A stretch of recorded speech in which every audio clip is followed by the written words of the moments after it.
Sebetulnya dari sebelum saya jadi DPR, kalau lo pada fair ya, harusnya lo beritain gue juga yang baik-baik dong. Iya kan, bener gak? Dari 4 tahun yang lalu, 3 tahun yang lalu, gue mulang-mulangin PMI, TKI, ya ada ratusan orang pakai duit pribadi, lo gak pernah beritain gitu kan. Ada yang beritain, MNC beritain, Indigo beritain gitu kan, TransTV beritain gitu kan. Tapi kalau media-media yang lain cuma nyari salah-salah gue doang gitu kan. Iya.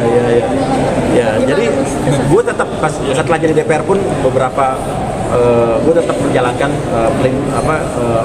tugas gue untuk perlindungan PMI dan TKI yang ada di manapun. Terus juga kalau untuk masyarakat udah ya lu bisa lihat Instagram gue deh. Nah sayangnya Instagram gue kalau kita kasih bantuan kursi roda, kita ngurusin rumah sakit orang, BPJS, Instagramnya sepi, yang komen cuma 5, ya kan. Terus yang nontonnya cuma 2.000 orang gitu kan.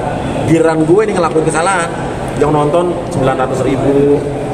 Tapi gue juga nggak mau terlena dalam kesedihan ini. Jadi pas kemarin gue ngeliat story gue yang nonton 200.000, story gue nonton 300.000 pada menghujat gue kan. Ya. Kebetulan gue masukin lagi tuh kegiatan-kegiatan gue yang positif, ya kan, gue mulangin TKI, gue bantu orang, yang nonton lumayan 200.000. Jadi artinya gue juga dapat benefit dari viral ini. Gue punya peluang untuk memperkenalkan pekerjaan gue selama ini dan memperlihatkan bahwa ini yang gue lakukan, ayo ikut support juga. Jadi intinya gue banyak pendatang baru yang mampir ke Instagram gue yang juga akhirnya tahu kerjaan gue. Karena orang bilang, Uya kerjanya di DPR apa sih? Berarti lo nggak pernah lihat sosial media gue. Dan apa ya? Dan gue juga melihat di sini banyak follower gue nambah loh. Follower gue nambah. Dari berapa jadi? Nambah ada 30.000 nambah. Nambah 30.000 kan. Kalau hater mungkin nggak follow gue. Nah kalau hater follow gue menurut gue aneh. Ya kan, lu nggak suka sama gue, lu follow gue aneh. Tapi kalau gue yakin yang follow gue itu berarti pendatang baru yang melihat, oh Buya ternyata kerja di DPR. Jadi itu, dan yang gue lakukan DPR lu udah bisa lihat lah apa dari sebelum gue jadi DPR sampai sekarang. Masih tetap syuting Mas Buya? Tetap syuting, gue punya program seminggu 2 kali dan dikerjakan itu di malam hari. Oh di malam hari? Iya. Jadi kalau ganggu aktivitas di DPR? Enggak dong, ya pokoknya kalau gue rapat paripurna, rapat komisi, gue nggak akan syuting. Lagi mau misi apa Mas sekarang ini di DPR sendiri? Yang mau dinaikkan? Karena gue dari Komisi 9 berhubungan dengan kesehatan, ya gue pengen bagaimana transformasi kesehatan yang digaung-gaungkan ini berjalan dengan baik, bahwa masyarakat ini mendapatkan pelayanan kesehatan yang maksimal. BPJS kesehatan juga mungkin kalau ada kurang-kurangnya bagaimana kita perbarui, kita terus kawal. Terus BPJS Ketenagakerjaan juga banyak orang-orang yang nggak tahu kalau BPJS Ketenagakerjaan itu penting. Gue lagi banyak sosialisasi tentang itu, dan malah ada beberapa masyarakat di dapil gue yang gue bayarin BPJS Ketenagakerjaan biar mereka ikut pakai duit pribadi gue. Dan untuk PMI, TKI minta tolong sama gue setiap hari itu ada ratusan PMI, TKI yang minta tolong sama gue. Dan gue bekerja, gue nggak tahu sekarang. Kalau dulu gue kan bekerja sebagai pribadi. Sekarang gue walaupun kadang-kadang memang masih, bukan kadang-kadang, emang pakai duit pribadi terus mulang-mulangin mereka. Tapi gue sekarang DPR. Jadi gue nggak tahu ini gue sebagai apa gitu. Tapi gue tetap menjalani itu. Jadi kalau untuk di BPOM kemarin kan udah kan, waktu 2 bulan yang lalu kan gue meminta BPOM untuk memanggil orang-orang yang terkait dengan kasus review kosmetik ini. Gue meminta mereka memanggil Dr. Richard, Doktif, semua yang terkait, siapapun ya, pihak fair, dan udah dipanggil kan. Itu permintaan gue pada saat itu di sidang. Ada di YouTube gue, bukan YouTube gue, ada di Instagram gue.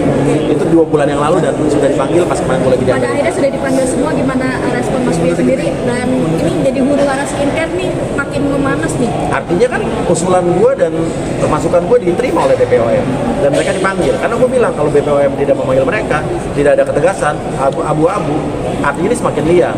Dan gue bilang pada saat itu BPOM harus memanggil mereka dan mengklarifikasi uji lab mandiri mereka itu ada dasarnya apa tidak. Kalau emang uji lab mereka ternyata benar, BPOM harus introspeksi diri. Tapi kalau ternyata uji lab mereka juga salah dan tidak bisa ditanggungjawabkan, BPOM juga harus berani untuk menindak mereka. Dan itu dilakukan oleh BPOM kemarin. Keresahan apa sih maksudnya akhirnya sampai speak up ke BPOM? Apakah memang seliweran dengan review-review dari orang-orang yang tidak berkompeten atau seperti apa? Karena gini, sebetulnya masyarakat melakukan review mandiri itu mungkin ada yang maksudnya baik. Karena untuk masalah kesehatan juga, dalam arti kata ini kan konsumen juga harus diperhatikan kan. Banyak kosmetik-kosmetik yang mengandung merkuri, hidrokinon dan lain sebagainya. Nah, artinya sebetulnya itu harus jadi tanggung jawab BPOM untuk mengatasi itu. Nah, sampai kemarin terjadinya polemik di para influencer dan pengusaha-pengusaha skincare yang saling beradu dan berantem satu sama lain, menurut gue udah nggak sehat. Karena biar gimana pun kita harus akui bahwa mereka kan berbisnis juga. Nggak fair dong mereka melakukan kritik terhadap lawan kompetitornya, tapi mereka punya bisnis juga. Nah, menurut gue itu yang saat itu gue ngomong di rapat dengan pendapat dengan BPOM, gue bilang BPOM harus memanggil mereka secepatnya, dan sudah dilakukan. Dengan statement BPOM dilarang mereview lagi gimana? Ya setuju. BPOM, saya dukung BPOM, tapi BPOM juga berarti harus memperketat juga pengawasannya, ya, uji sampling dan random dan lain sebagainya untuk produk-produk yang beredar itu. Tapi Mas, masyarakat jadi terbagi nih, masyarakat butuh sosok duta mungkin yang dipercaya untuk mereview. Salah satu mungkin dokter kali ya yang lagi. Menurut saya BPOM nggak perlu ada duta-duta begitu, udah BPOM aja udah. Karena duta-duta nanti ujungnya mereka bisnis juga. Menurut gua udah nggak elegan, nggak fair kalau lo bisnis tapi lo nge-review juga produk lawan lo gitu. Iya.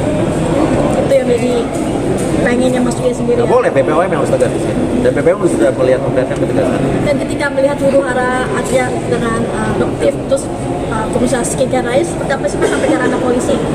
Saya support, saya dukung, dan saya percaya polisi pasti akan menindak yang benar, ya, dan menindak yang salah dan membela yang benar. Dan ibaratnya saling lapor bagus, jadi biar terbuka semua. Kita nggak tahu nih, ada yang lapor pemerasan, ada yang lapor zolimin, dan nanti menurut gua nggak mungkin dua-duanya benar, dua-duanya salah. Pasti salah satunya ada yang benar, salah satu ada yang salah. Ada masukan nggak buat pengusaha skincare yang mungkin masih nakal ya? Ya, pengusaha skincare yang nakal, ya lo jangan nakal lagi. Sekarang ibaratnya gini lah, gue pribadi nih, gue mendukung banget yang namanya UMKM, skincare lokal. Tapi dengan adanya berita-berita dan kejadian-kejadian yang ada, terus terang gue jadi takut pakai skincare lokal. Gue bukan tidak menghargai, karena emang itu takut. Karena untuk kesehatan wajah gue udah pas-pasan begini, kalau gue dapat skincare yang nggak bener nanti makin burik, ya kan. Jadi gue sekarang terus terang aja gue pakai skincare yang punya merek. Tapi kalau nanti sudah benar, udah semua dibukti, ya gue balik lagi pakai skincare lokal. Jadi regulasi